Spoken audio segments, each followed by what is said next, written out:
Today, I'm really, really eager to share this last scroll from The Greatest Salesman in the World by Mandino. And Mandino, this book, The Greatest Salesman in the World, is about 10 invaluable scrolls which contain priceless wisdom. Wisdom, they say, that built trade empires and created the greatest salesman in the world. Now, one of the most effective things you can do to become a better salesman is to become a better person, which is why these scrolls are so valuable, because we get to become more than just a salesman. We get to become a better person. Each of these 10 scrolls contains an affirmation or a promise to make to yourself, along with powerful words of wisdom that will alter your life. Last week, we listened to scroll 9. But remember, the first scroll is the most important. It contains a secret given to only a handful of men. It teaches what is the most effective way to learn what is in the other scrolls. Now, if you're following the secret in scroll 1, you should already be in scroll 2. Some of you may still be in scroll 1 like I was. Okay, I just came into scroll 2 last week because I had to redo scroll 1, forgetting to do it 3 times a day. Okay, so a few of us are already on scroll 2. Meanwhile, I'm going to review the final scroll, scroll 10. Yeah, son, you asked me how come I have subtitles. I think you can turn off the subtitles if you want. It's something that's automatically created. I don't see the subtitles myself. Okay, so let me share with you the final scroll, scroll 10, in the words of Mandino himself. Okay, let me share. The scroll marks 10.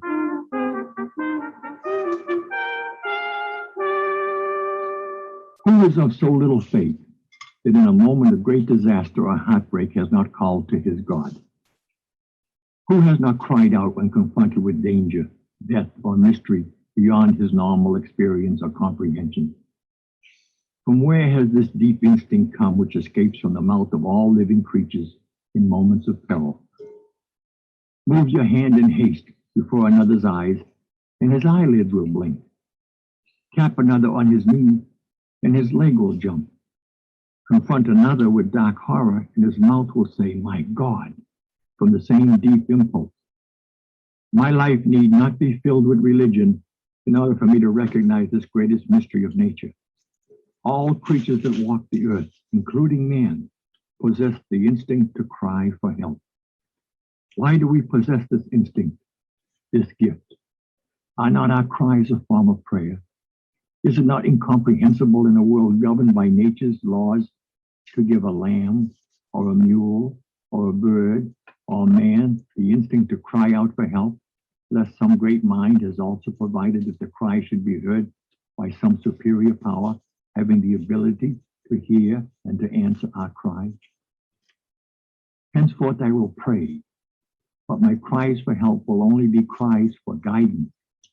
Never will I pray for the material things of the world. I am not calling to a servant to bring me food.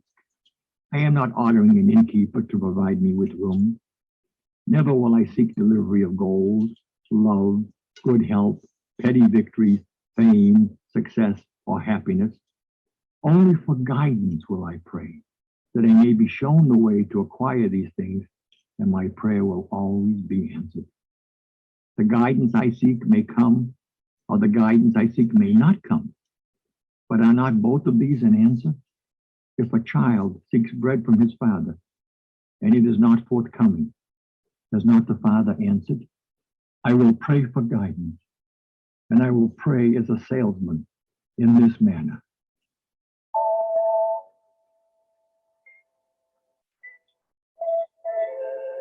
O Creator of all things, help me. For this day I go out into the world naked and alone, and without your hand to guide me, I will wander far from the path which leads to success and happiness. I ask not for gold or garments or even opportunities equal to my ability. Instead, guide me so that I may acquire ability equal to my opportunity. You have taught the lion and the eagle how to hunt and prosper with teeth and claw. Teach me how to hunt with words and prosper with love, so that I may be a lion among men and an eagle in the marketplace. Help me to remain humble through obstacles and failures, that hide not from mine eyes the prize that will come with victory. Assign me tasks for which others have failed, that guide me to pluck the seeds of success from their failures. Confront me with fears that will temper my spirit, yet endow me with courage to laugh at my misgivings. Spare me sufficient days to reach my goal, yet help me to live this day as though it be my last. Guide me in my words, that they may bear fruit, yet silence me from gossip, that none be known. Discipline me in the habit of trying and trying again, yet show me the way to make use of the law of averages. Favor me with alertness to recognize opportunity, yet endow me with patience which will concentrate my strength. Bathe me in good habits, that the bad ones may drown, yet grant me compassion for weaknesses in others. Suffer me to know that all things shall pass, yet help me to count my blessings of today. Expose me to hate, so it not be a stranger, yet fill my cup with love, to turn strangers into friends. But all these things be only if thy will. I am a small and a lonely grape, clutching the vine, yet thou hast made me different from all others. Verily, there must be a special place for me. Guide me, help me, show me the way.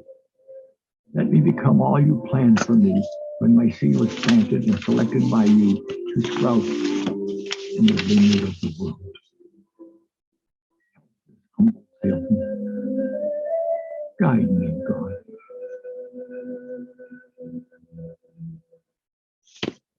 This has been a presentation of the Body Health Soul Project. For more information on this article, or to get our complete ebook on natural health tips, please click the link in the description below, or go to www.bodyhealthsoul.com Sorry about today. that. I can't seem to delete it. Okay. That was an extra advertisement for you. So, that was scroll 10. Okay, that was scroll 10. Now notice that the requests in these scrolls are for changes in myself and not in others. Okay, changes in myself and not in others.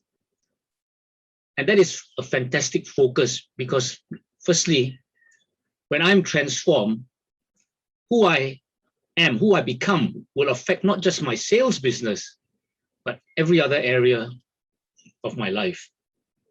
Secondly, remember the scroll was written in ancient times for direct sales, before there was this concept of network marketing. So it was written to find customers.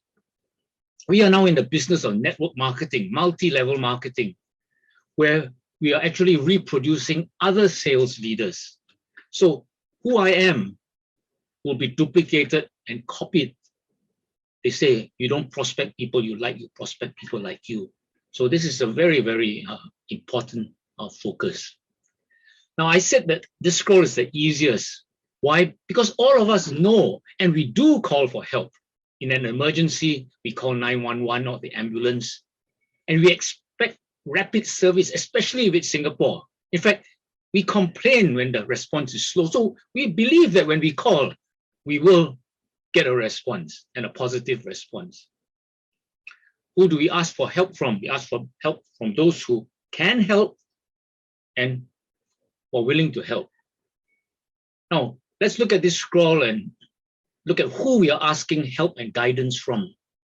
Okay. This last scroll is actually a final reminder of the success mantra.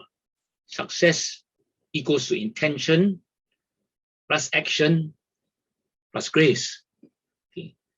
So in a business of multiplication and leverage, extraordinary results beyond the ability and capacity of a single individual, whether I'm untalented or whether I'm highly talented, extraordinary results are possible only with grace. That is, when God multiplies our puny efforts.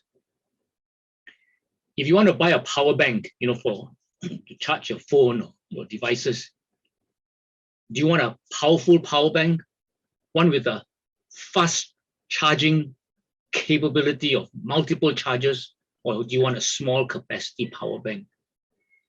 So this last scroll is a reminder to us, look up and ask God.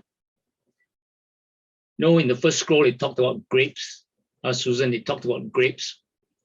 And it reminds me of the verse in the Bible that says, I am the vine, you are the branches. He who abides in me and I in him, he it is who bears much fruit.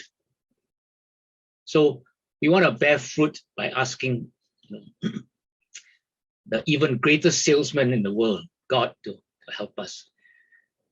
So if you want to be the greatest salesman, would you ask for and master just one scroll, ask for and master 10 scrolls? So obviously more is better. So if you want to leverage, who do you want to leverage on? Not just your spouse, not just your parents, not just your friends, but also God. Now, all of us know the 911 number. Now, if you don't know God, who is responsible for that? And as they taught me in Asia Works, I asked this question, who are you pretending not to know? So let me summarize that scroll. I will pray for guidance. Who is of so little faith that in a moment of great disaster or heartbreak has not called to his God? I will not pray for material things or things of the world. Only for guidance will I pray. The guidance that I seek may come, or the guidance that I seek may not come. But are not both of these an answer? I will pray for wisdom and hope. I will pray for challenges, and I will pray for the strength to overcome them.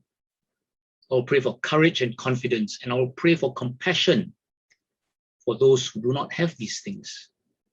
I will pray that I reach my fullest potential. Let me become all you planned for me when my seed was planted and selected by you to sprout in the vineyard of the world. Now, next week, I will tell you about the end of the life of this camel boy Hafid, who was given the 10 scrolls by his master Pathos that made him the greatest salesman in his time. I will tell you who he finally found worthy to receive the 10 scrolls that he passed on just before he died. Meanwhile, remember the secret of scroll 1. I will read each scroll for 30 consecutive days and in this manner. First, I will read the words in silence when I wake up. Second, I will read the words in silence at noon. And finally, and most importantly, I will read the words at night before I go to sleep, and I will read them aloud. I will do this each day for 30 days, then move on to the next scroll.